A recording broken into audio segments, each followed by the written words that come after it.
Small. Take this one if you want.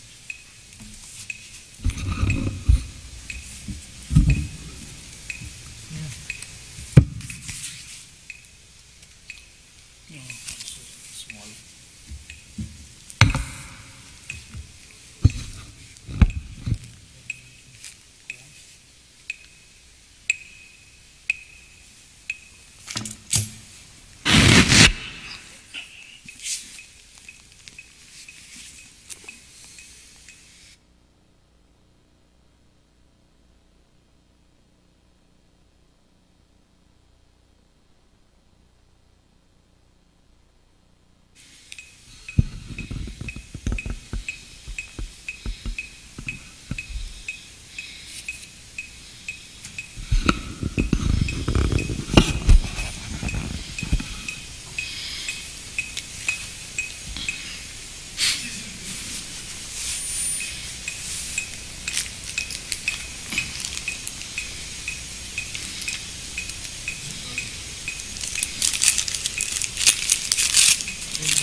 We are late start.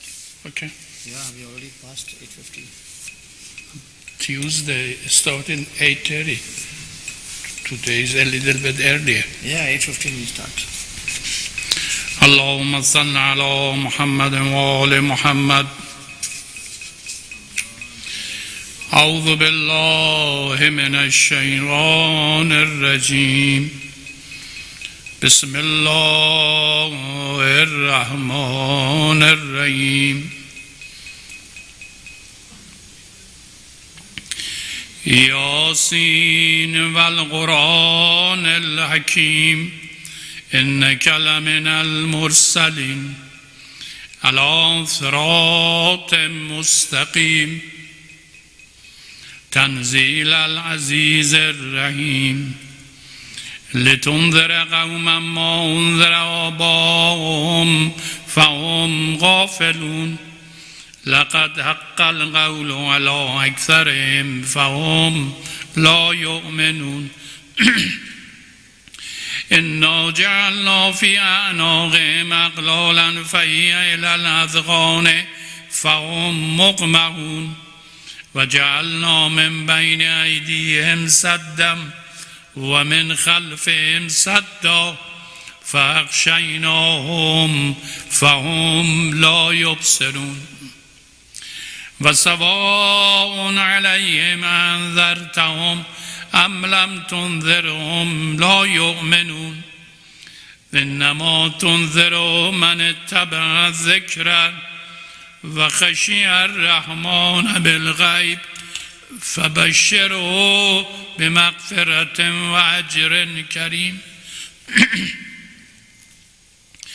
إنا نحن نحيي الموتى ونكتب ما قدموا وآثارهم وكل شيء أحصيناه في إمام مبين واضرب لهم مثلا أصحاب القرية إذ جاء المرسلون إذ أرسلنا إليهم اثنين فكذبوهما فعززنا بثالث فقالوا إنا إليكم مرسلون قالوا ما أنتم إلا بشر مثلنا وما أنزل الرحمن من شيء إن أنتم إلا تكذبون قالوا ربنا يعلم إنا إليكم لمرسلون وما علينا إلا البلاغ المبين قالوا إنا تطيرنا بكم لئن لم تنتهوا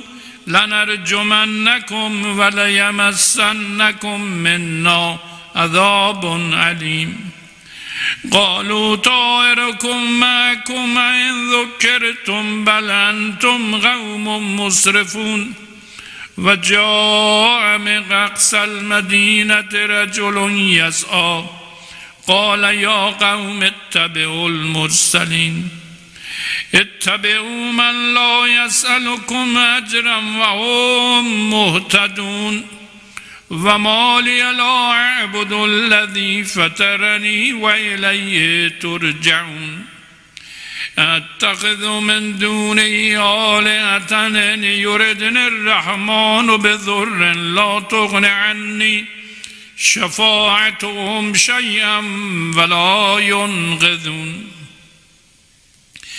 إني إذا لفي ضلال مبين إني آمنت بربكم فاسمعون قيل ادخل الجنة قال يا ليت قومي يعلمون بما غفر لي ربي وجعلني من المكرمين وما أنزلنا على قومه من بعده من جند من السماء وما كنا منزلين إن كانت إلا صيحة واحدة فإذا هم خامدون يا حسرة على العباد ما يأتيهم من رسول إلا كانوا به يستهزئون ألم يروا كما أهلكنا قبلهم من القرون أنهم إليهم لا يرجعون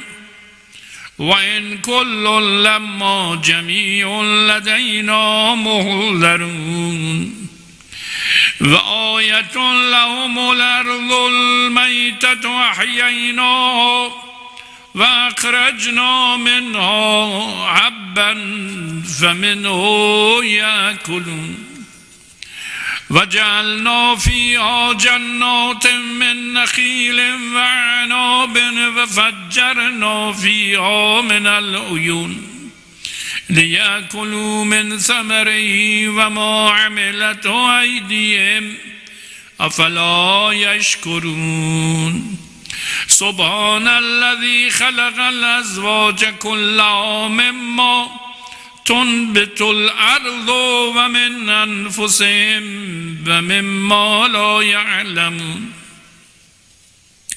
وآية لهم الليل نسلخ منه النهار فإذا هم مظلمون والشمس تجري لمستقر لها ذلك تقدير العزيز العليم والقمر قدرناه منازل حتى عاد كالأرجون القديم لا الشمس ينبغي لها أن تدرك القمر ولا الليل سابق النهار وكل في فلك يسبحون وآية لهم أنا حملنا ذريتهم في الفلك المشحون وخلقنا لهم من مثله ما يركبون وإن نشأ نغرقهم فلا صريخ لهم ولا هم ينقذون إلا رحمة منا ومتاعا إلى حين وإذا قيل لهم اتقوا ما بين أيديكم وما خلفكم لعلكم ترحمون وما تأتيهم من آية من آيات ربهم إلا كانوا عنها معرضين وإذا قيل لهم انفقوا مما رزقكم الله قال الذين كفروا للذين آمنوا أن أطعم من لو يشاء الله أطعمه إن أنتم إلا في ضلال مبين ويقولون متى هذا الوعد إن كنتم صادقين ما ينظرون إلا صيحة واحدة تأخذهم وهم يخصمون فلا يستطيعون توصية ولا إلى أهلهم يرجعون ونفخ في السور فإذا هم من الأجداث إلى ربهم ينسلون قالوا يا ويلنا من بعثنا من مرقدنا هذا ما وعد الرحمن وصدق المرسلون إن كانت إلا صيحة واحدة فإذا هم جميع لدينا محضرون فاليوم لا تظلم نفس شيئا ولا تجزون إلا ما كنتم تعملون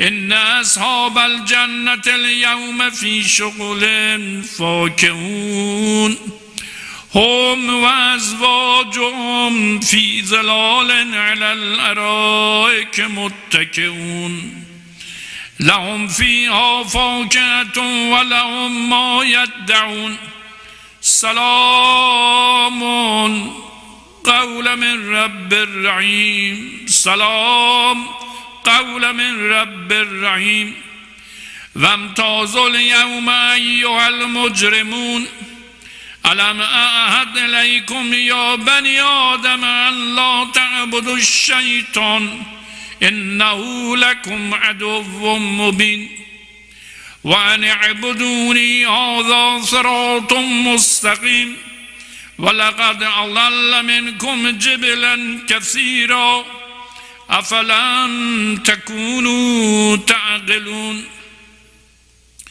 هذه جهنم التي كنتم توعدون اصلوها اليوم بما كنتم تكفرون اليوم نختم على أفواههم وتكلمنا أيديهم وتشهد أرجلهم بما كانوا يكسبون ولو نشاء لتمسنا على أعينهم فاستبقوا الصراط فأنى يبصرون ولو نشاء لمسخناهم على مكانتهم فما استطاعوا مضيا ولا يرجعون ومن نعمره ننكسه في الخلق أفلا يعقلون وما علمناه الشعر وما ينبغي له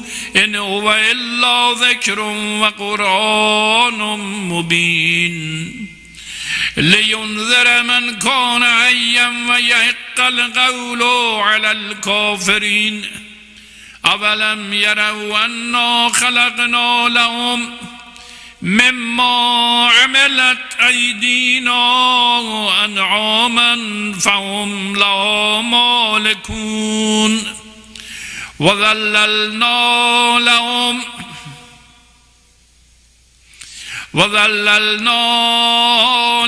فمنه ركوبهم ومنها يأكلون ولهم فيها منافع ومشارب أفلا يشكرون واتخذوا من دون الله آلهة لعلهم ينصرون لا يستطيعون نصرهم وهم لهم جند مهلرون فلا يحزنك قولهم إنا نعلم ما يسرون وما يعلنون أولم يرى الإنسان أنا خلقناه من نطفة فإذا هو خصيم مبين وضرب لنا مثلا ونسي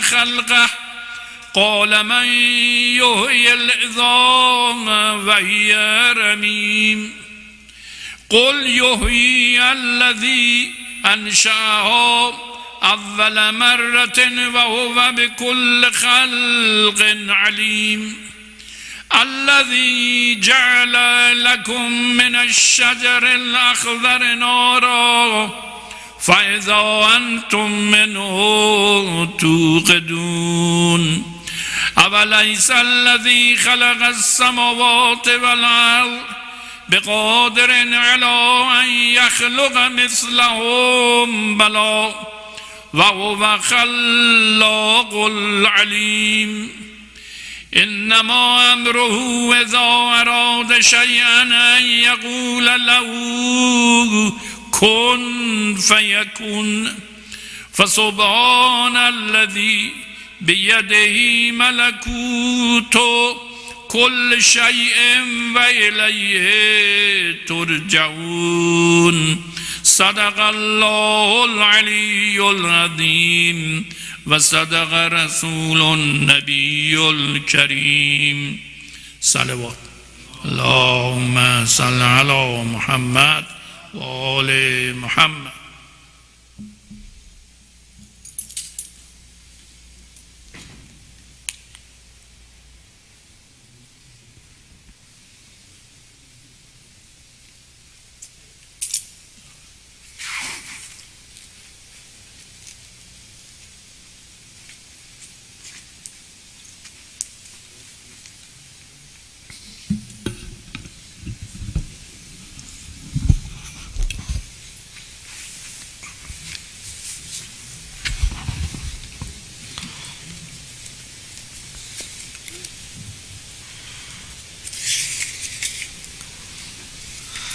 دعاءكم اللهم صل على محمد وآل محمد بسم الله الرحمن الرحيم اللهم إني أسألك برحمتك التي وسعت كل شيء وبقوتك التي قهرت بها كل شيء وخضع لها كل شيء وذل لها كل شيء وبجبروتك التي غلبت بها كل شيء وبعزتك التي لا يقوم لها شيء وبعظمتك التي ملأت كل شيء وبسلطانك الذي على كل شيء وبوجهك الباقي بعد فناء كل شيء وبأسمائك التي ملأت أركان كل شيء وبعلمك الذي أحاط بكل شيء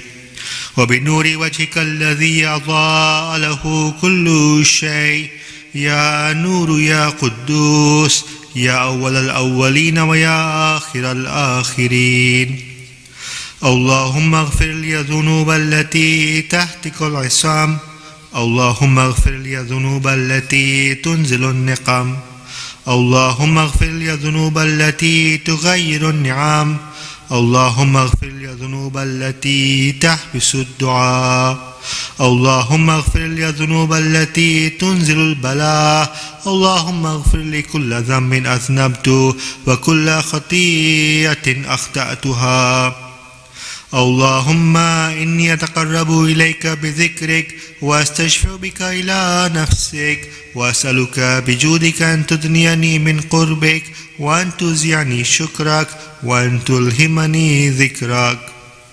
اللهم إني أسألك سؤال خاضع متذلل خاشع أن تسامحني وترحمني وتجعلني بقسمك راضيا قانعا وفي جميع الأحوال متواضعا. اللهم وأسألك سؤال من اشتدت فاقته وأنزل بك عند الشدائد حاجته وعظم فيما عندك رغبة. اللهم عظم سلطانك وعلى مكانك وخفي مكرك وظهر أمرك وغلب قهرك وجرت قدرتك ولا يمكن الفرار من حكومتك. اللهم لا أجد لذنوبي غافرا ولا لقبائحي ساترا ولا لشيء من عملي القبيح بالحسن مبدلا غيرك. لا إله إلا أنت سبحانك وبحمدك. ظلمت نفسي وتجرأت بجهلي وسكنت إلى قديم ذكرك لي ومنك علي. اللهم مولاي كم من قبيح سترته وكم من فادح من البلاء أقلته وكم من عثار وقيته وكم من مكروه دفعته وكم من ثناء جميل لست أهلا له نشرته. اللهم عظم بلائي وافرط بي سوء حالي وقصرت بي أعمالي وقادت بي أغلالي وحبسني عن النفع بعد أملي وخدعتني الدنيا بغرورها ونفسي بجنايتها ومثالي يا سيدي فأسألك بعزتك أن لا يحجب عنك دعائي سوء عملي وفعالي ولا تفضحني بخفي ما اطلعت عليه من سري ولا تعاجلني بالعقوبة على ما عملته في خلواتي من سوء فعلي وإساءتي ودوام تفريطي وجهالتي وكثرة شهواتي وغفلتي. وكن اللهم بعزتك لي في كل الأحوال رؤوفا وعلي في جميع الأمور عطوفا. إلهي وربي من لي غيرك أسأله كشف ضري والنظر في أمري. إلهي ومولاي أجريت عليه حكما اتبعت فيه هوى نفسي ولم أحترس فيه من تزيين عدوي فغرني بما أهوى وأسعده على ذلك القضاء فتجاوزت بما جرى علي من ذلك بعض حدودك وخالفت بعض أوامرك فلك الحمد علي في جميع ذلك ولا حجة لي فيما جرى علي فيه قضاؤك والزمني حكمك وبلاؤك. وقد أتيتك يا إلهي بعد تقصيري وإسرافي على نفسي معتذرا نادما منكسرا مستقيلا مستغفرا منيبا مقرا مذعنا مؤترفا لا أجد مفرا مما كان مني ولا مفزعا أتوجه إليه في أمري غير قبولك عذري وإدخالك إياي في سعة من رحمتك. اللهم فاقبل عذري وارحم شدة ضري وفكني من شدي وثاقي. يا رب ارحم ضعف بدني ورقة جلدي ودقة عظمي.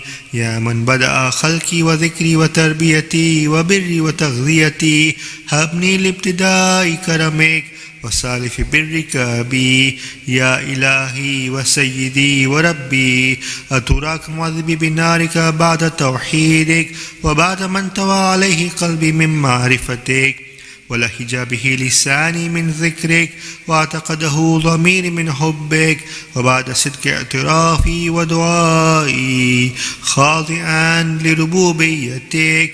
هيهات أنت أكرم من أن تضيع من ربيت أو تبعد من أدنيت أو تشرد من آويت أو تسلم إلى البلاء من كفيته ورحمت.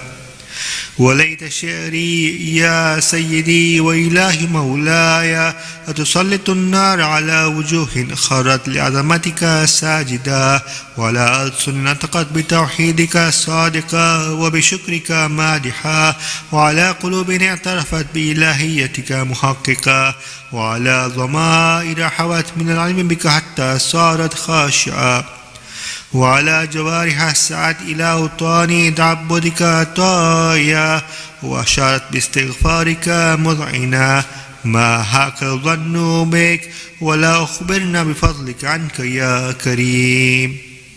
يا ربي وأنت تعلم ضعفي عن قليل من بلاء الدنيا وعقوباتها وما يجري فيها من المكاره على أهلها، على أن ذلك بلاء ومكروه قليل مكسو يسير بقاؤه قصير مدته، فكيف احتمال لبلاء الآخرة وجليل وقوع المكاره فيها وهو بلاء تطول مدته ويدوم مقامه ولا يخفف عن أهله، لأنه لا يكون إلا عن غضبك وانتقامك وسخطك، وهذا ما لا تقوم له السماوات والأرض.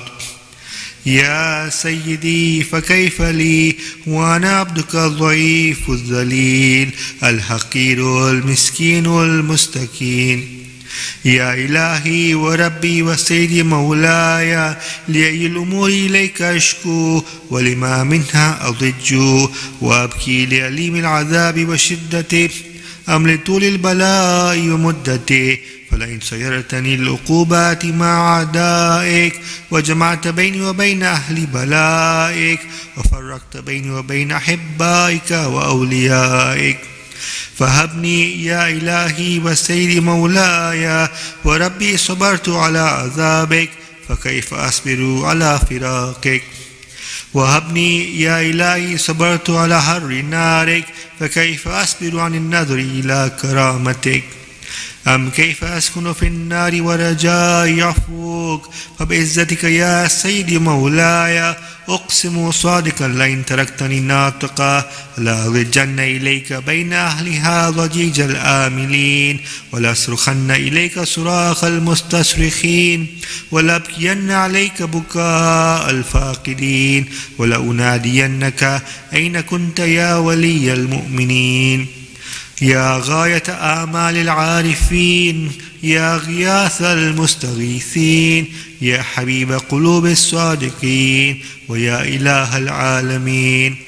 أفتراك سبحانك يا إلهي وبحمدك تسمع فيها صوت عبد مسلم سجن فيها بمخالفتك وذاق طعم عذابها بمعصيته وحبس بين أطباقها بجرمه وجريرته، وهو يضج إليك ضجيجا مؤمل لرحمتك ويناديك بلسان أهل توحيدك ويتوسل إليك بربوبيتك.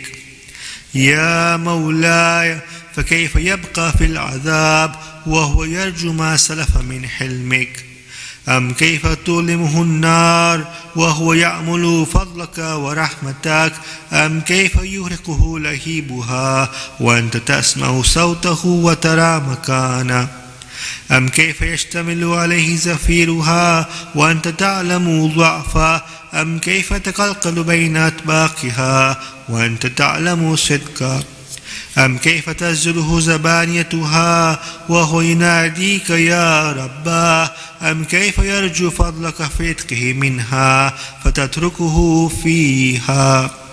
هيهات ما ذلك الظن بك ولا المعروف من فضلك ولا مشبه لما عاملت به الموحدين من برك وإحسانك، فباليقين أقطوا لولا ما حكمت به من تعذيب جاحديك وقضيت به من إخلاد معانديك لجعلت النار كلها بردا وسلاما وما كان لأحد فيها مقرا ولا مقاما، لكنك تقدست أسماؤك أقسمت أن تملأها من الكافرين من الجنة والناس أجمعين، وأن تخلد فيها المعاندين، وأن تجل ثناؤك قلت مبتدعا وتطولت بالإنعام متكرما، أفمن كان مؤمنا كمن كان فاسقا لا يستوون. إلهي وسيدي، فأسألك بالقدرة التي قدرتها وبالقضية التي حكمتها وأحكمتها وغلبت من عليه أجريتها، أن تهب لي في هذه الليلة وفي هذه الساعة كل جرم أجرمت وكل ذنب أذنبت وكل قبيح أسررت وكل جهل عملته كتمته أو أعلنت أخفيته أو أظهرت وكل سيئة أمرت بإثباتها الكرام الكاتبين الذين وكلتهم بحفظ ما يكون مني وجعلتهم شهودا علي مع جواره، وكنت أنت الرقيب علي من ورائهم والشاهد لما خفي عنهم. وبرحمتك أخفيت وبفضلك سترت، وأن توفر حظي من كل خير أنزلت أو إحسان فضلت أو بر نشرت أو رزق بسطت أو ذنب تغفره أو خطأ تستر. يا ربي يا ربي يا رب، يا إلهي وسيدي مولاي ومالك رقي، يا من بيده ناصيتي، يا عليما بضري ومسكنتي، يا خبيرا بفقري وفاقتي، يا ربي يا ربي يا رب، أسألك بحقك وقدسك وعظم صفاتك وأسمائك أن تجعل أوقاتي من الليل والنهار بذكرك معمورة وبخدمتك موصولة وأعمالي عندك مقبولة، حتى تكون أعمالي وأورادي كلها وردا واحدا وحالي في خدمتك سرمدا. يا سيدي، يا من عليه معولي، يا من إليه شكوت أحوالي، يا ربي يا ربي يا رب، قوي على خدمتك جواره واشدد على العزيمة جوانه، وهب لي الجد في خشيتك والدوام في الاتصال بخدمتك حتى أسرها إليك في ميادين السابقين وأسرع إليك في البارزين وأشتاق إلى قربك في المشتاقين وأدنو منك دنو المخلصين وأخافك مخافة الموقنين واجتمع في جوارك مع المؤمنين.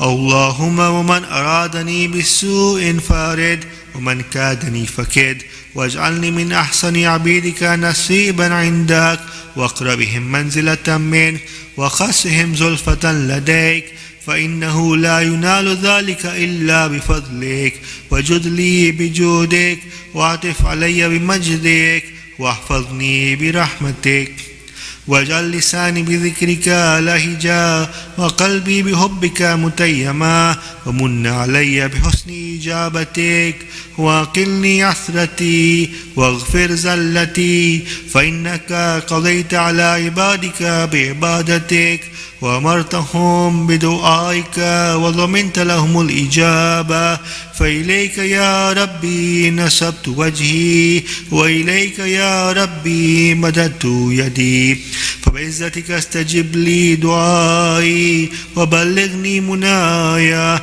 ولا تقطع من فضلك رجائي، واكفني شر الجن والإنس من أعدائي. يا سريع الرضا اغفر لمن لا يملك إلا الدعاء، فإنك فعال لما تشاء. يا من اسمه دواء وذكره شفاء وطاعته غنى، ارحم من رأس ماله الرجاء وسلاحه البكاء.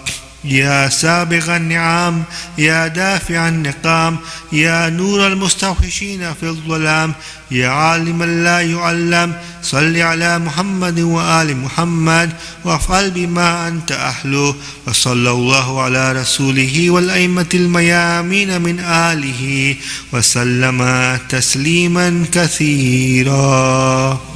اللهم صل على محمد وآل محمد. سورة الفاتحة.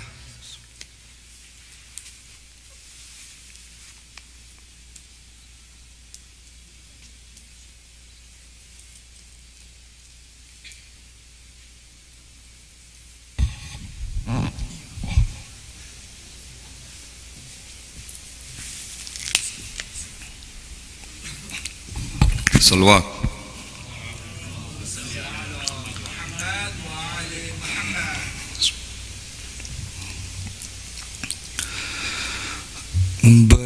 برباد ہوئی میں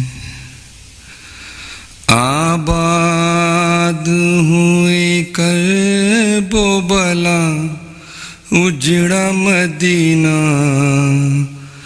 برباد ہوئی میں آباد ہوئی کرب و بلا اجڑا مدینہ برباد ہوئی میں زینب کو نراسایا محرم کا مہینہ برباد ہوئی میں ایک دن تھا کہ ایک شہر کی کرتی تھی میں شاہی اور آج تباہی بے غسل پڑا مور نبوت کا نگینہ برباد ہوئی میں آباد ہوئی کرب و بلا اجڑا مدینہ برباد ہوئی میں کس لاش پہ روں کسے چھوڑوں میں برادر لاشیں ہیں 72 حد یہ ہے کہ رونے کی اجازت بھی ملی نہ برباد ہوئی میں آباد ہوئی کرب و بلا اجڑا مدینہ برباد ہوئی میں اصغر کا گلا بھائی کا سر سینہ اکبر سب گوہر و چادر اس دشت میں لوٹا گیا زینب کا خزینہ برباد ہوئی میں آباد ہوئی کرب و بلا اجڑا مدینہ برباد ہوئی میں مائیں بنا پہچان سکی بچوں کے چہرے بکھرے ہوئے سہرے اے خون کے دریا میں غریبوں کا سفینہ برباد ہوئی میں آباد ہوئی کرب و بلا اجڑا مدینہ برباد ہوئی میں چادر چھینی درے لگے اب ظلم نہ ڈھاؤ بابا سے ملاؤ نیزے کے تلے بیٹھ کے روتی ہے سکینہ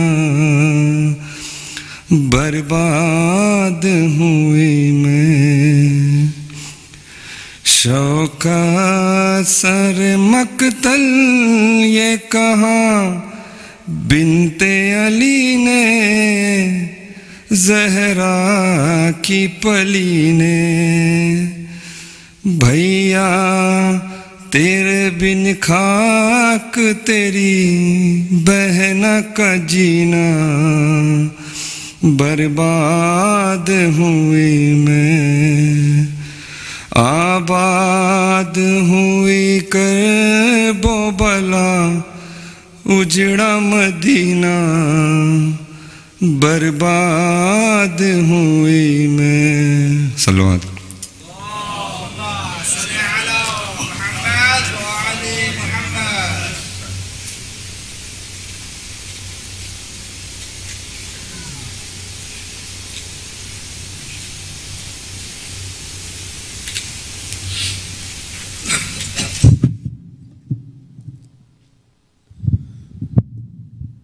Sheikh Bilal, Dr. Dungersi, respected elders, brothers and sisters in Iman, Assalamu alaikum wa rahmatullahi wa barakatuh.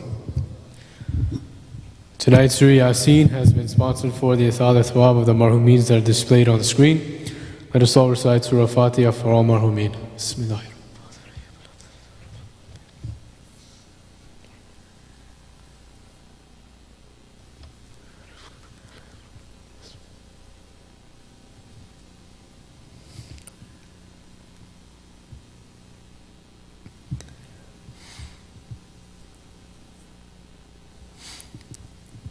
Tomorrow, Friday, Salatul Jumma will begin at 12:15 p.m., starting with Dua Nudba with Sheikh Bilal Hussain. On Saturday, we'll be commemorating the wafat of Imam Hassan al-Askari. Allahumma salli ala Muhammad wa ala Muhammad. And on Sunday, please note the upcoming change as the time has been changed for the Eid al-Zahra program starting at 8:15 p.m. with Surah Yasin. Please note we will be making a forthcoming meeting focused on the burial assistance program.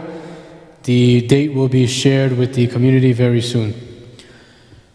Please take a look at our news wires as you'll see the Grand Miladun Nabi program that will be starting on Saturday, September 30th, followed by Zuhr Namaz at 1 p.m., of which we will have an Islamic blockbuster game show, an obstacle course, carnival games, an ice cream truck, as well as an art drive.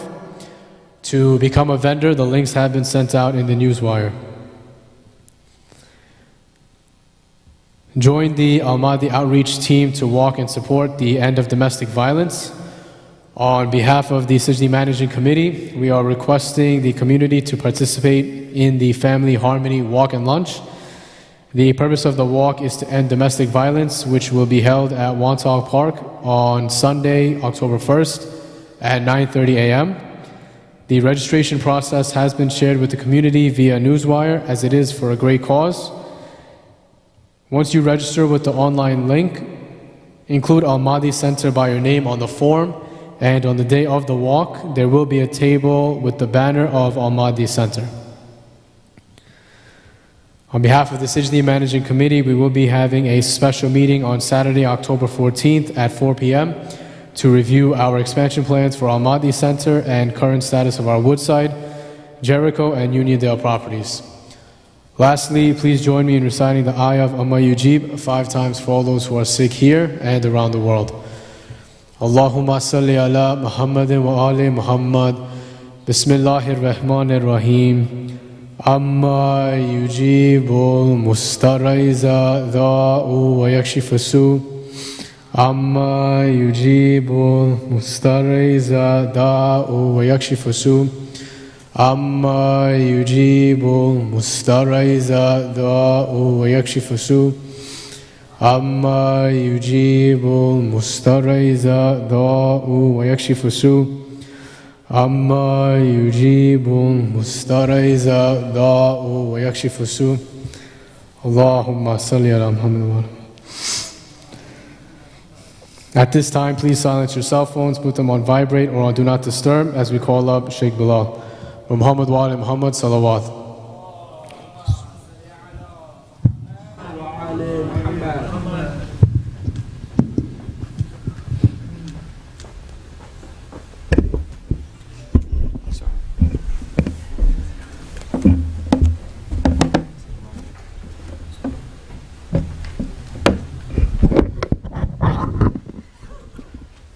رحم الله من يقرأ سورة الفاتحة.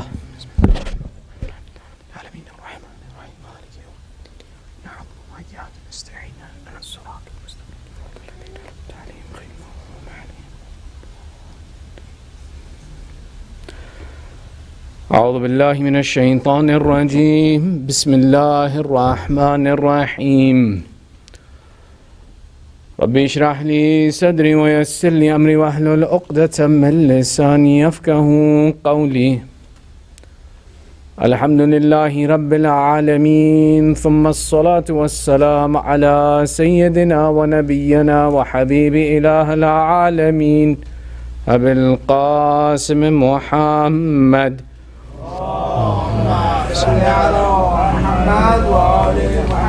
وعلى آله الطيبين الطاهرين المعصومين، واللعنة على أعدائهم أجمعين من الآن إلى قيام يوم الدين. أما بعد، فقد قال الله تعالى في محكم كتابه الحكيم: بسم الله الرحمن الرحيم. أجعل الآلهة إلها واحدا إن هذا لشيء عجاب. آمنا بالله، صدق الله العلي العظيم. اللهم صل على محمد. Your second salawat for love of Muhammad wa Ali Muhammad. اللهم صل على محمد. And your loudest salawat for تعجيل فرج صاحب العصر والزمان. اللهم صل على محمد. Briefly, in our discussion around fiqh is the concept of the nadhar, or the oath. One of the unique things about a nadhar is that a nadhar has to be recited with a particular sigha, meaning there is a particular statement by which a nadhar becomes applicable. Lillahi alayya, nadhartu lillahi, I commit an oath for the sake of Allah, or I take an oath by the name of Allah, are necessary statements for an oath to become, or another to become valid for us, or an obligation upon us to follow. It's one of the tools that we have available to us for fulfilling of our hajat and asking Allah for our requests. As such, there's an interesting point that comes about, is that let's say a person makes an oath that if Allah fulfills my need, if Allah helps me with this goal, if I accomplish this task, I will, for example, give $20 in sadaqah. I made an oath. As soon as that object becomes complete, it becomes mandatory upon me to perform that nadhar. It's wajib now. But let's say, for example, a person makes a nadhar, and then before the completion of the nadhar, they pass away. They die. The question comes, is the fulfillment of that nadhar wajib upon the inheritors? The answer is no. What is wajib upon the inheritors to spend out of the money that a person leaves behind is a dain or a loan. That you possess someone else's money and wealth in your property, it's taken as a loan and you've written it and you have to now fulfill the loan. The only thing that is wajib to take out before inheritors receive their money is that which is from duyun, from loans that we have in the name of others on our behalf, or other people's property that's in our case. Anything other than that, Islamically, it's not wajib to take out. Another is not a loan. Another is an obligation, a responsibility that someone has to fulfill. If one dies without fulfilling that obligation, it's not wajib upon the inheritors to fulfill that obligation. It's mustahab, it's recommended to do, but it's not wajib to fulfill another of the deceased. Mathalan, a marhum, before he passed, he made another that insha'Allah, if Allah fulfills my particular hajjah, next year I will go for ziyarah, or next year I will go for umrah. And before the time of the fulfillment of that nadhar came true, that nadhar completed, and the person passed. His warithin do not have an obligation to fulfill that nadhar, but it's recommended that they fulfill that nadhar. So it's important to understand, a nadhar, while an obligation, and a financial obligation or a physical obligation, is not a loan. A loan is something that is mandatory, that has to be fulfilled. All of the other responsibilities of the marhum, it's mustahab, it's recommended to fulfill, but it's not a religious obligation to fulfill them. Similarly, going a step further in nadar, that when we look at the concept of fasting, that fasting is not permissible for someone who is a traveler. There is no wajib fast that can be performed by a traveler, with exception. That in general, the fasts of Ramadan, the fasts of any important significant day, if I happen to be a traveler who is traveling for a period of less than 10 days, I can't fulfill them. There is one exception to this, which is if a person makes a nadar to perform a mustahab fast. It cannot be a nadar to perform a wajib fast, a qada, a fast of Ahad, a fast of Ramadan. These fasts, I cannot make a nadar to make it wajib upon me that when I'm traveling I can perform this. That if I travel to Najaf in the month of Ramadan, that I will fast the fast of Ramadan. No, it's not permissible. Even the idea of fasting because of a nadar in the state of traveling has to be done very specifically. If I go so far as to simply say that, if I get to travel to, I don't know, where's a good place to go these days? New Zealand. That if I go to New Zealand, then I'll fast one of the days while I'm there. No, doesn't work. That nadar is invalid and it does not operate. The nadar has to be for a specific purpose and a specific time. It cannot be general. Otherwise, the nadar itself in making the fast wajib is not permissible. Mathalan, for example, I make a nadar that I will fast on September 25th. Whether I'm at home or I'm traveling. This nadar is a mustahab fast that I have made an oath to fulfill, because every day in general is mustahab to fast, and I've made a particular day and time. Now, should it happen that I'm traveling at that time, my nadar is still an obligation because the time has been specified. And if I'm not traveling, the nadar is still wajib. So in the case that, for example, I want to fast on a particular day, or I have a nadar to fulfill an obligation, and it happens to be that I'm a traveler, I can fulfill that. The same way, I can make a nadar to fast on the 25th, even though I know that I will be, for example, mathalan in Najaf. That I will be in Najaf on the 25th. I will be a traveler, but I made a nadar to fast on this day. Therefore, I still have the ability to fast on the day and fulfill my obligation. But it can only be done with mustahab. It can't be that I make a nadar that I will make up all my qada, whether I'm traveling or I'm home. That doesn't work. It's not something that's a functional nadar. It's something that's taking something wajib, taking it outside of its purpose and recreating a new purpose for it. The significance of mentioning this is that nadar is a significant tool. It has a responsibility and obligation, but it is not an absolute obligation that comes over us. It has within itself rules that should be paid attention to fulfill the obligations correctly. That's sufficient for tonight. Sallu ala Muhammad wa ali Muhammad. Allahumma salli ala Muhammad. My intention is not to take the whole night, but to share some brief points that are interesting, that begin with a story from the life of our Holy Prophet Rasulullah sallallahu alayhi wa sallam. Allahumma salli ala Muhammad wa ali Muhammad. In a narration from our fifth Imam that goes back to Jabir al-Ansari, in which Jabir narrates from our fifth Imam, and he says that there came a time when Abu Jahl and the Quraysh gathered in a location. When Abu Talib entered, they grabbed Abu Talib and they said, "Oh Abu Talib, this nephew of yours is really bothering us. He's creating a lot of trouble for us. Why don't you go give him a proposal on our behalf that if he stops disturbing our gods, we will stop disturbing his God?" Abu Talib says, okay, takes it. When the Prophet enters the province and he enters the house and all of these people have gathered there, the Prophet's habit would be to say salam upon entry. But when the Prophet entered and he saw all of these people sitting there, he said something different. He said, "Salamun ala man ittaba al-huda." The statement of the Prophet was, "My salam on the one, man ittaba al-huda," the one who is tabi' of huda, the one who follows guidance. Now what's interesting when we look at the statement of the Prophet is that in some narrations it is haram to say salam to non-Muslimin, and in others it's allowed. When we take a look at some of these narrations, we see one of them from our master Imam Ali ibn Abi Talib alayhi salam, Allahumma salli ala Muhammad.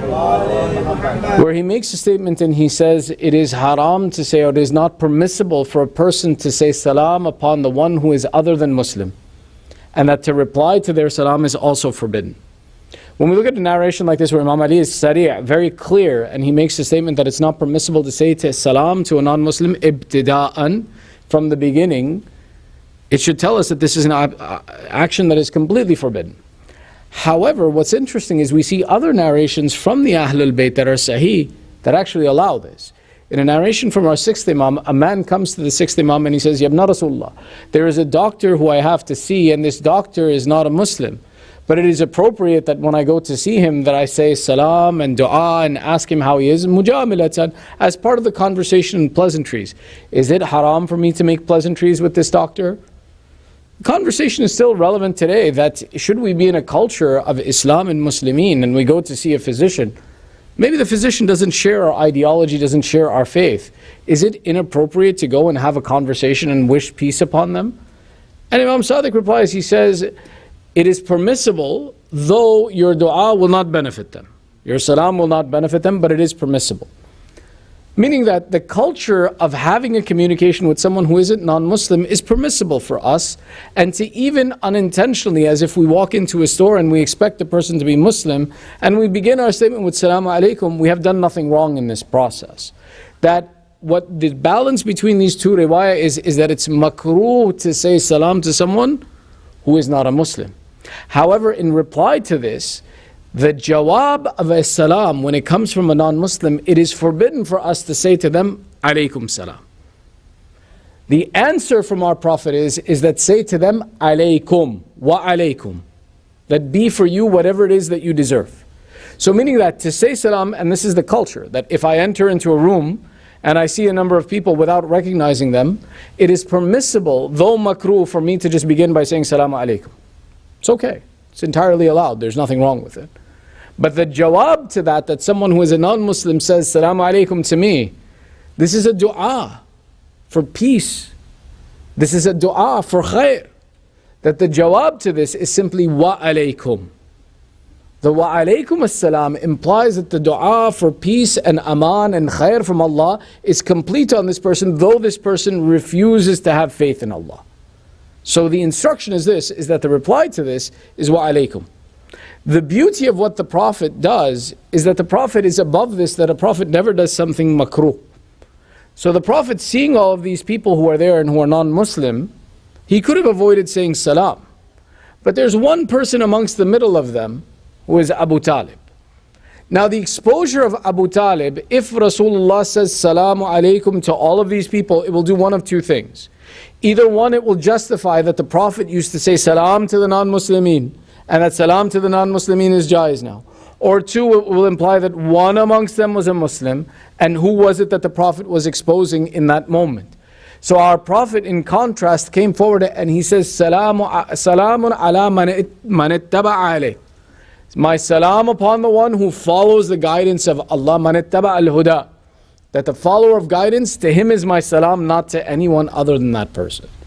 The beauty of the Prophet's salam in this situation, he avoids that which is makruh, avoids that which is not recommended, enters the room with the conscious decision of salam upon the mu'mineen within it, the condition of the istihbab of when you enter a house to recite salam, and the acknowledgement that if one is a mu'min amongst them, then to him is my salam and not to the others, without exposing who is the mu'min amongst them. When the Prophet does this, Sallu ala Muhammad wa ali Muhammad. Allahumma salli ala Muhammad wa ali. Walks in and he says this salam. Abu Talib steps forward. He says, oh my nephew, these people have gathered here and they have brought to you a treaty. They have brought to you a suggestion to make peace between you and them. And Abu Talib repeats that they have requested and recommended that, oh Prophet, we ask you that stop bothering and stop speaking against our gods, and we will stop speaking against your God, and we will make peace. Similarly, in other places we saw that they would offer. They said, how about 1 year we'll worship your God, the other year you worship our gods. When they made this suggestion to our Prophet, he turned to them and he says, shall I give you a suggestion that will make you a master of all of the Arabs, and will make all of the Arabs follow you and lower their necks in honor and dignity to you. Now the Quraysh, being the elite amongst the Arab already, became excited by this statement, and they said, seriously, you can give us something, we can make peace on a statement that if we follow this statement, that all of the Arab will follow us and we will become the Sadat, the Sayyids of the Arab? And Rasulullah says, yes, it's a simple matter. If you agree with one statement, just one statement, all of the Arab will fall behind you and you will be their leaders and they will submit to your command and authority. The ears of the Quraysh perked up. And they said, what is this one statement? Tell us, we're interested now. We're willing to negotiate with us if you give us this one statement. Our Prophet comes forward and he says, the one statement that you have to make is just agree with me on the statement of La ilaha illallah. The narration very specifically says that the Quraysh, upon hearing this, became so flustered and frustrated that the Prophet made the statement that there is no God but Allah, that they put their fingers in their ears and they ran from the room. In reply to their action are the revelation of the first 10 verses of Surah As-Sad. When you look at Surah As-Sad, take a look and see how Allah is communicating. He says, Sad, وَالْقُرْآنِ ذِي الذِّكْرِ بَلِ الَّذِينَ كَفَرُوا فِي إِزَّةِ الشِّقَاقِ كَمْ أَهْلَكْنَا مِنْ قَبْلِهِمْ قَرْنٍ فَنَادَوْا لَاتَ حِينَ مَنَاسٍ وَعَجِبُوا أَنْ جاءهم منذر منهم قال الكافرون هذا ساحر كذاب أجعل الآلهة إلها واحدا إن هذا شيء عجاب. When we look at these verses, we see that Allah begins by first mentioning Sad to show the superiority, that this is one of the huruf al-muqatta'at, that Allah's communication is one that is above even the Arab that they couldn't understand, by the Quran that is full of admonition. Nay, those who disbelieve are in false pride and opposition. How many a generation we destroyed before them, then they cried, but time was not to escape them. Then it continues, and they did wonder that a warner from among themselves came to them, and the disbelievers said, this is a lying sorcerer. And then the fifth one is where it becomes interesting. They said, has he made gods, all of them, into one God? This is indeed a strange thing. And the chiefs from them departed, saying, go and be steadfast to your gods. This is a thing to be desired. Allah, in the demonstration of this hadith and this example of our Holy Prophet, is demonstrating the power and the value of simply the kalima and the belief in the tawheed of Allah and the belief in La ilaha illallah would be sufficient to raise a person to be the master of all of the Arabs, if not more than that. Rather, what we see is that our Prophet Rasulullah sallallahu alayhi wa sallam, in a narration narrated by Aisha, makes a statement and says, هَذَا عَلِيٌّ سَيِّدُ الْعَرَبِ, that this Ali is the leader of all of the Arab. Aisha says to him, وَأَنْتُمْ لَيْسَ كَذَلِكَ, are you not the leader of the Arab as well? Rasulullah replies, he says, no, أَنَا سَيِّدُ أَبْنَاءَ الْآدَمِ, that I am the Sayyid, the master of all of the children of Adam, because of the kalima that I have taught them of La ilaha illallah. Then she continues and she says, and what is the benefit of Ali being the Sayyid of all of the Arab? And Rasulullah replies that it is mandatory upon all of the nation of the Arab to follow their master the same way that their master is someone who follows me. That the greatness of the status of Amir al-Mu'mineen is tied to Rasulullah, is the status of Rasulullah by belief in this kalima of La ilaha illallah. This dedication and repetition of the kalima of La ilaha illallah is something that has a beauty and a power and a reward in it that we see narrated repeatedly by our A'immah alayhim as-salam. Our fifth Imam Muhammad ibn Ali al-Baqir alayhi salam, Allahumma salli ala Muhammad wa alayhi, explains and says there is no reward allocated to any dhikr greater than the reward allocated to La ilaha illallah, because it is that dhikr that reminds us and ties us to the tawheed and essence of Allah. In another narration, the Ahlul Bayt explain to us and say, one who frequently repeats the kalima of La ilaha illallah, for every time this statement is made, Allah plants for them a tree in heaven, the attributes of which give it more beauty, better smell, better resources than anything else that Allah has created that we could imagine. But the parables to explain the beauty of that one tree for every time this La ilaha illallah is recited is something so amazing and great. This attribute of the tasbih of La ilaha illallah, the frequent mention of La ilaha illallah, is what gives the superiority from our Prophet to his community. And it was also the basis by which the punishment of Allah was sent down upon people for violating and disobeying this one command. In one of the narrations in the revelation of Surah An-Najm, وَالنَّجْمِ إِذَا هَوَى, that when this surah gets revealed, and this first verse our Prophet shares with the community, there was Utbah ibn Abi Lahab who came forward and he says, I disbelieve, I disregard, I tie no value to this God. I believe that this is all a lie that you are telling. He comes out sari'an, clearly, and he says, this God that you swear by is a lie and you are a liar for him. Rasulullah turns to him and he says, are you not afraid of Kalbillah? Kalbillah is one of the names of a lion. That one of the ways that you describe a lion is that it is called Kalbillah, the dog of Allah. Utbah comes forward and he says, there's nothing you can do to me. And he walks away in his disbelief of La ilaha illallah. Until a very short time later, he proceeds on a journey, and there are two narrations about this.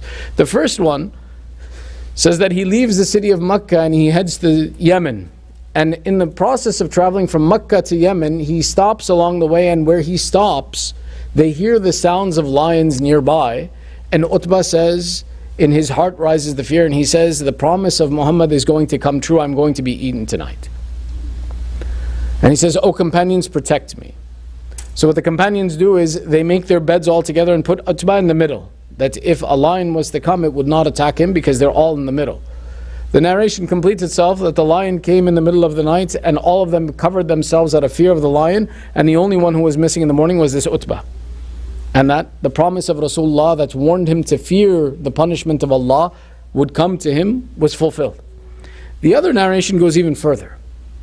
And this is a narration that is narrated from Ahl Sunnah as well as from the Shia, and the Sunni books as well. This narration is there that says that this Utbah ibn Abu Lahab goes to Sham. Instead of Yemen, he's going to Sham, and he's traveling with his father and with the people of the Quraysh. And as they're traveling and their guide stops them in a location, and they say, we're going to stop here. The guide says, be careful, this is a place of wild animals. There are many wild animals in this region, be careful. Abu Lahab is the one who now turns to the Quraysh and he says, Quraysh, protect my son from the promise of Muhammad. I fear that the promise of Muhammad will come true. So what it says that what they did was they took all of the saddles off of the camels and the riding animals, and they made a platform.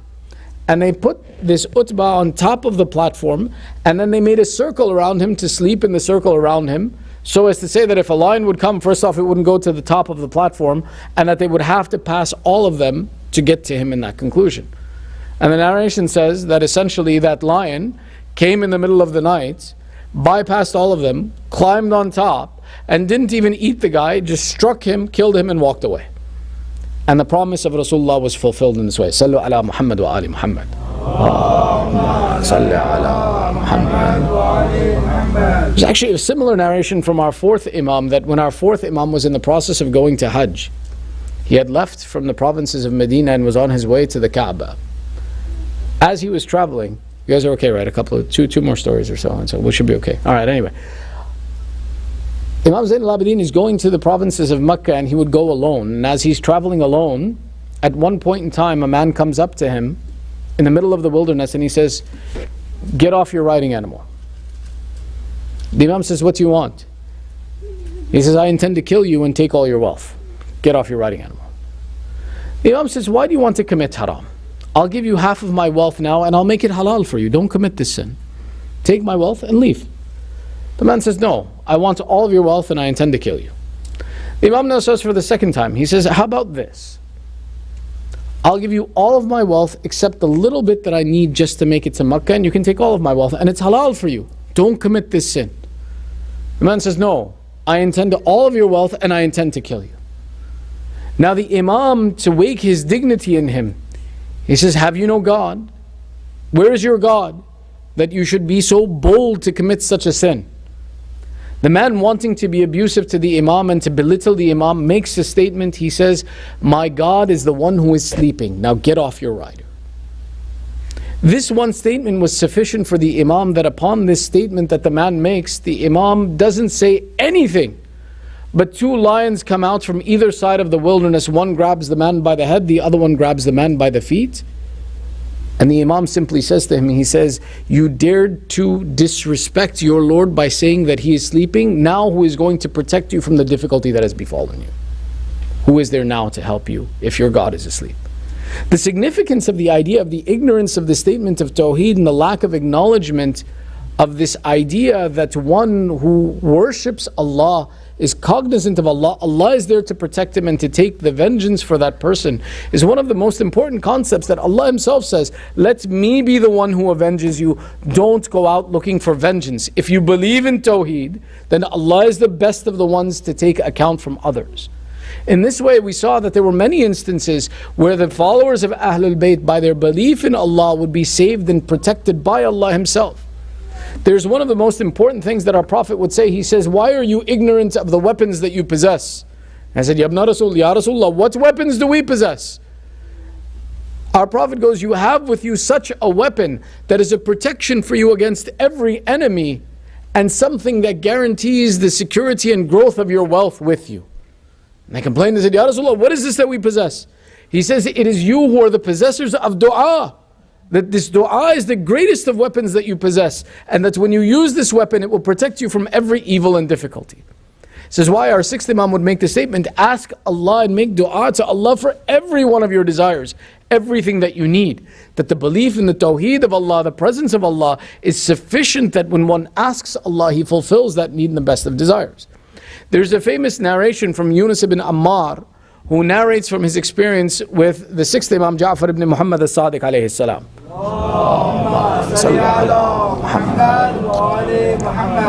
Yunus says that we left Kufa and went to Medina, and when I came to the company of the Imam, I came to him because I was in a state of difficulty. And the Imam asked me, what is it, Yunus, that is bothering you? Yunus says, Ya ibn Rasulullah, I have a neighbor in the city of Kufa, and he is a Nasibi. A Nasibi is someone who hates Ahlul Bayt and hates the followers of Ahlul Bayt. Both have to be present. Or even forget the followers, he hates Ahlul Bayt. And he says, this Nasibi gives me a very hard time. Whenever I come from visiting you, he announces amongst the people, this one has taken his wealth to Ja'far as-Sadiq. This one has gone to see Ja'far as-Sadiq. This one is the fighter of the government. This one is the one who is raising an army against the government. And he says, Ya ibn Rasulullah, I'm worried that this Nasibi is going to cause trouble for me. He's going to create abuse for me. The Imam says, seek Allah's protection through dua and Allah will protect you. Now, namely, the Imam teaches him a very specific dua as one of the du'as that are recommended. There are a variety of du'as that are recommended to pray against an enemy, and they're very specific that if one is an enemy to you, to ask through Allah's wasila. They are narrated by Imam Radha, Imam Sadiq, Imam Zain al-Abidin, these three, and I believe Amir al-Mu'mineen has a fourth one that you can find very easily of how to pray against the enemy. Imam Sadiq gives him this instruction, and he says, when you pray Salatul Layl, so that's step one, Salatul Layl. When you pray Salatul Layl, in the first two rakats of Salatul Layl, the first two of the 8 nawafil, in the sajda, the last sajda of the second rakat, in sujood, ask for Allah's help. And there's a particular dua that begins with essentially saying, oh Allah, help me against Fulan bin Fulan, who is someone who is an enemy to me and is causing harm to me. Keep him busy in his affairs and make his time on this earth short to fulfill this and keep him away from me. Now let me explain something. You can't make this dua for a mu'min. It's haram to make such a dua for a mu'min. It is against the rights of a believer that we should ever pray for a believer's sudden death. We should pray for the punishment of Allah on a believer. When it comes to another mu'min, a lover of Ahlul Bayt, it doesn't mean that they won't cause you trouble. It can happen. Especially in our communities where we're close together and we see each other more than we see anybody else, it's possible. It's not a good thing, but it's possible. But you see, when it comes to a mu'min, there is a guarantor, a dhamin over that mu'min. And that guarantor is the Imam. That anyone who calls themselves the Shia of Ali, then Amir al-Mu'mineen is the guarantor of that mu'min. The significance of that guarantee is that whatever this mu'min does, there is a parent, a guardian standing over them to fulfill any loss that is incurred by that person. never pray against the mu'min, because it means one of you is not a mu'min then. And the one who is attacking another mu'min is more likely to be considered not a mu'min than the one who is not calling himself a mu'min. In this way, these du'as are there, and sure enough, Yunus ibn Ammar makes this du'a. He says, by the time I came back to Kufa, my companions and I knew of the command of the Imam and the inscription that he had given us. So the first thing we did when we entered the city of Kufa is we asked about this neighbor of ours. And they said, this neighbor of yours is sick and he is bedridden and he has no interest in anyone at the moment. He says, before the morning came, the doctor from the house had called that Fulan bin Fulan, the Nasibi, had died in that night and the affair had been completed. The explanation of this statement is one, for example, who fulfills their obligations, understands the Tawheed of Allah and the Wasila of Ahlul Bayt. For them, dua, how is it possible for dua not to be accepted? How is it possible that their needs are not met? That in this aspect, using dua, that one of the key tools for the use of dua is the understanding of the Tawheed of Allah, and to ask Him correctly and to be associated with Him, and in that condition all of our needs can be met. Which poses the question then, and what of the du'as of Ahlul Bayt in Karbala? Was there no du'a for them? Was there nothing there that would have been a help to them? From the one aspect, we see that there are certain du'as that Imam Hussein made in the field of Karbala against the specific people who stood against him. That we saw when he sent Ali al-Akbar into the battlefield, the Imam, with tears in his eyes, turned to Umar Sa'ad and he says, you are killing my lineage. Have you no shame? I said, Abu Abdullah raised his beard that was wet with his tears and said, oh Allah, the way he is killing my lineage, oh Allah, remove his lineage. These du'as that the Imam made, we know were fulfilled. There were du'as made about the ones who refused him water, where our Imam said to them, may Allah not let your thirst be quenched. And they would be those who would drink from water and they would say their belly was about to rip like the back of a camel, but their thirst could never be quenched. But overwhelmingly you saw that the Imam did not pray against the people, nor did he allow the ladies to pray against the people. The significance of this points to the message of the Imam on that day was not the destruction of these people, but was the invitation to hidayah and guidance. When we look and we see and we talk about the waqi' of Karbala and what happened in Karbala, sometimes there's a discussion that asks, could the Imam not have won? Was the Imam going to win if he wanted to? The Imam's victory was complete, is complete. The question is, what was the battle the Imam was fighting? The battle the Imam was fighting in Karbala was not with the intention of destroying the people in front of him, but to present hidayah to humanity in that time until today. Which is why even on the day of Ashura, the Imam begins the day by riding a camel in front of the army. When a person rides a camel in the Arab culture, it is to make peace, not war. The Imam did not approach them on horseback. The Imam did not mobilize all of his forces against them immediately. The Imam fought a defensive war with the intention at every moment to give them hidayah. Which is why even when the Imam is left alone in Karbala, he is the one who calls out, is there no one to help me? Is there no mercy in the hearts of humanity that is in front of me? In front of him was an army of thousands, and he was alone. Who was the Imam calling?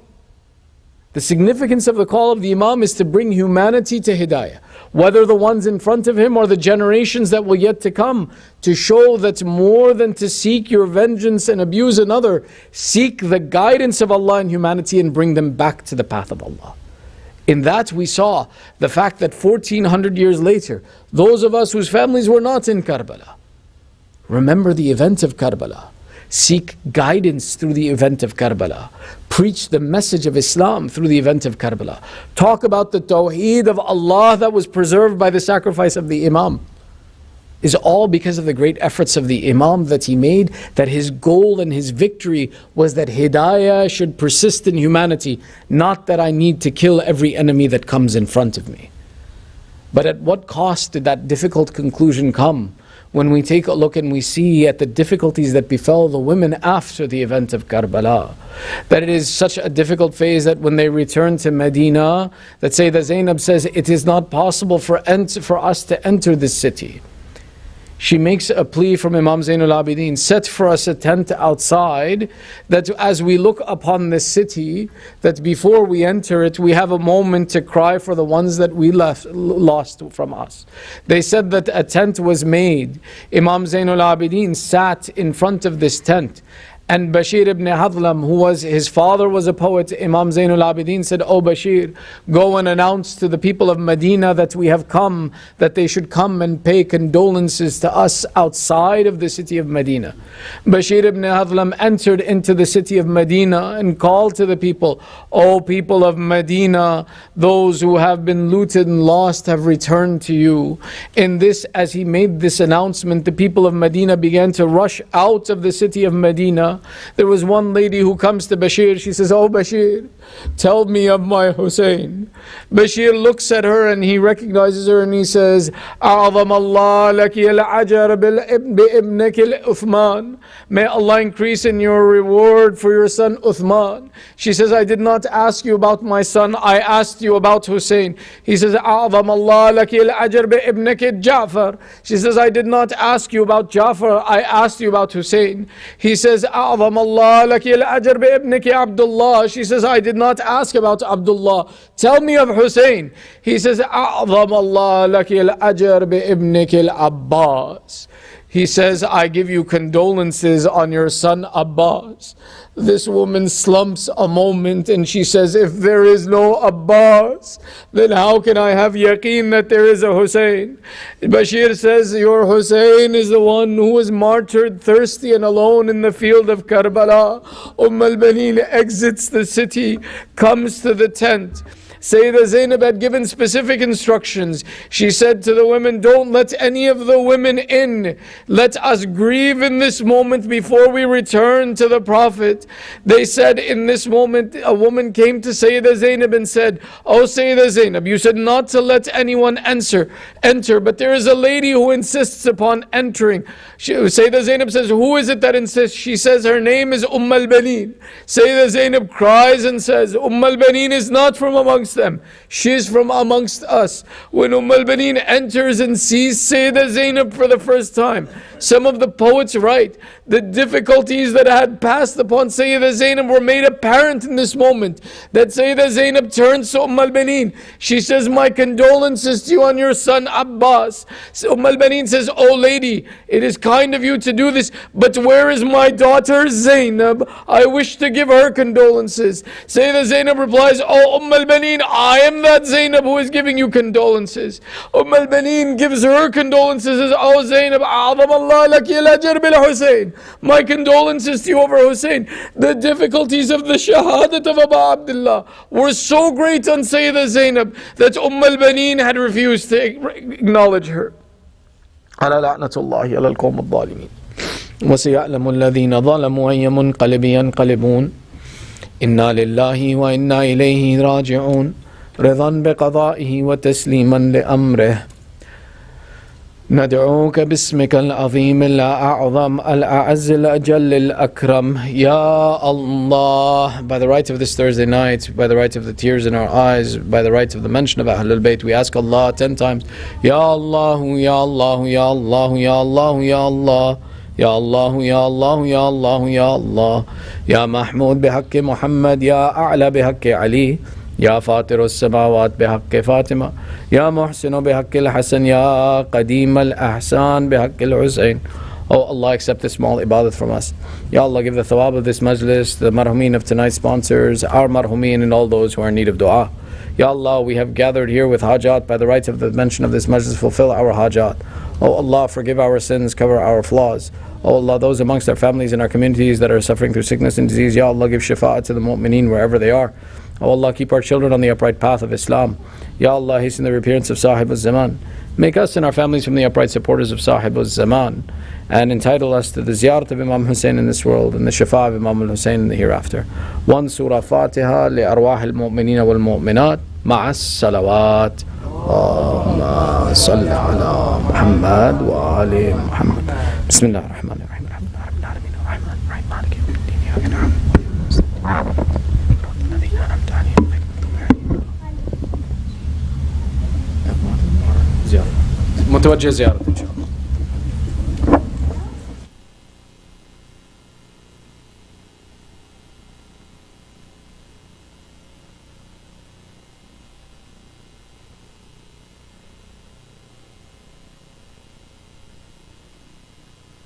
رہی ہے گلا کاٹ کر خود چھری رو رہی ہے حسین آپ کو بے کسی رو رہی ہے گلا کاٹ کر خود چھری رو رہی ہے نہ روئی تھی اب تک جو غم میں کسی کے نہ روئی تھی اب تک جو غم میں کسی کے تیرے غم میں وہ آنکھ بھی رو رہی ہے حسین آپ کو بے کسی رو رہی ہے گلا کاٹ کر خود چھری رو رہی ہے زباں کو پھراتے تھے اصغر جو لب پر زباں کو پھراتے تھے اصغر جو لب پر تو منہ پھیر کر فوج بھی رو رہی ہے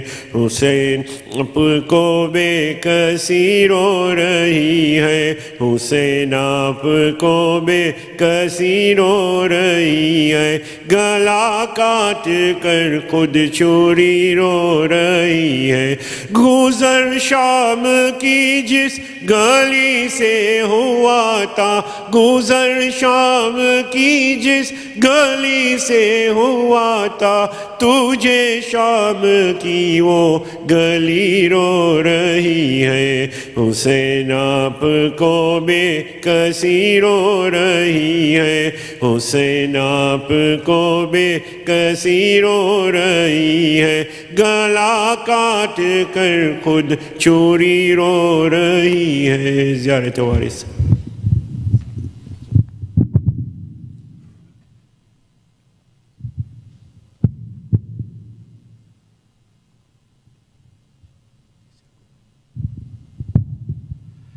زیارت السلام علیکم یا رسول اللہ السلام علیکم یا امیر المؤمنین السلام علیکم یا فاطمۃ الزہرا سید النساء العالمین السلام علیکم یا حسن مجتبی السلام علیکم یا ابا عبداللہ السلام علیکم یا وارث آدم صفوت اللہ السلام علیکم یا وارث نوح نبی اللہ السلام علیکم یا وارث ابراہیم خلیل اللہ السلام علیکم یا وارث موسیٰ کلیم اللہ السلام علیکم یا وارث عیسیٰ روح اللہ السلام علیکم یا وارث محمد حبیب اللہ السلام علیکم یا وارث علی امیر المؤمنین علیہ السلام ولی اللہ السلام علیکم یا ابن محمد المصطفیٰ السلام علیکم یا ابن علی المرتضیٰ السلام علیکم ابن فاطمۃ الزہرا السلام علیکم ابن حدیجۃ الکبریٰ السلام علیکم یا سار اللہ وابن ساری والوتر موتور اشہد انک قد اقمت الصلاۃ وآتیت الزکاۃ وامرت بالمعروف ونہیت عن المنکر وأطعت اللہ ورسولہ حتی أتاک الیقین فلعن اللہ امة قتلتک ولعن اللہ امة ظلمتک ولعن اللہ امة سمعت بذلک فرجیت بی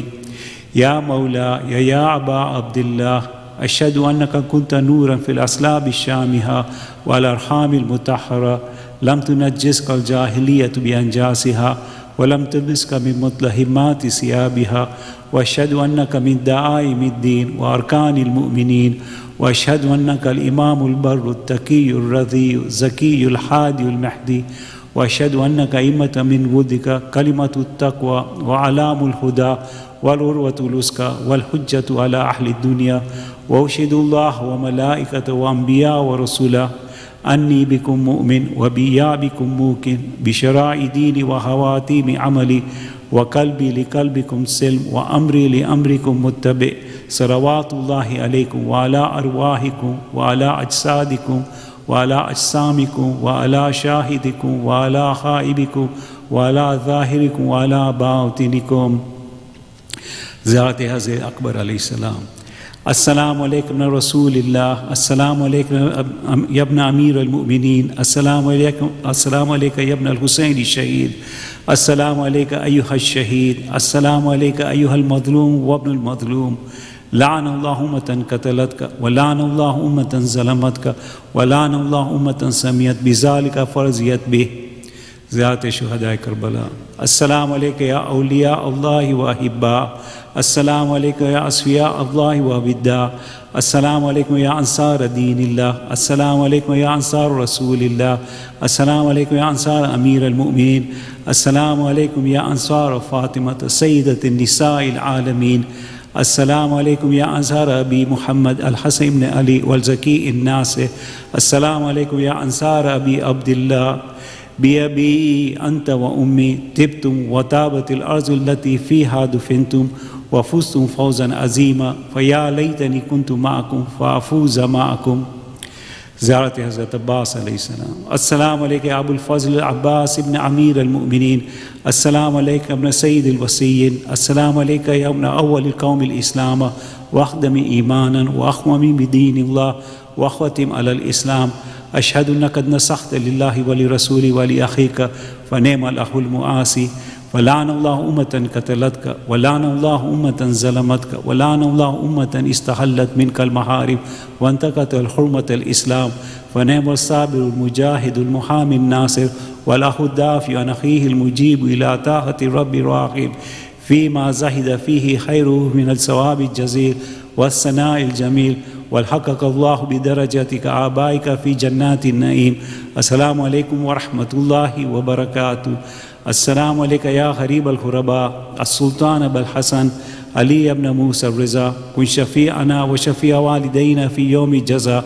وفقنا الله زيارتك يا مولا، ورزقنا الله شفاعتك في الدنيا والآخرة. السلام عليك وعلى أخت فاطمة المعصومة ورحمة الله وبركاته. السلام عليك يا صاحب الزمان، السلام عليك يا شريك القرآن، السلام عليك يا كعبة الإيمان، السلام عليك يا إمام سوى جان، السلام عليكم أهل بيت النبوة جميعا ورحمة الله وبركاته. اللهم صل على محمد وآل محمد. اللهم كل وليك الحجة ابن الحسن صلواتك عليه وعلى آبائه في هذه الساعة وفي كل ساعة وليا وحافظا وقائدا وناصرا ودليلا وعينا، حتى تسكنه أرزك التوأ وتمتعه فيها طويلا برحمتك يا أرحم الراحمين. اللهم صل على محمد وآل محمد.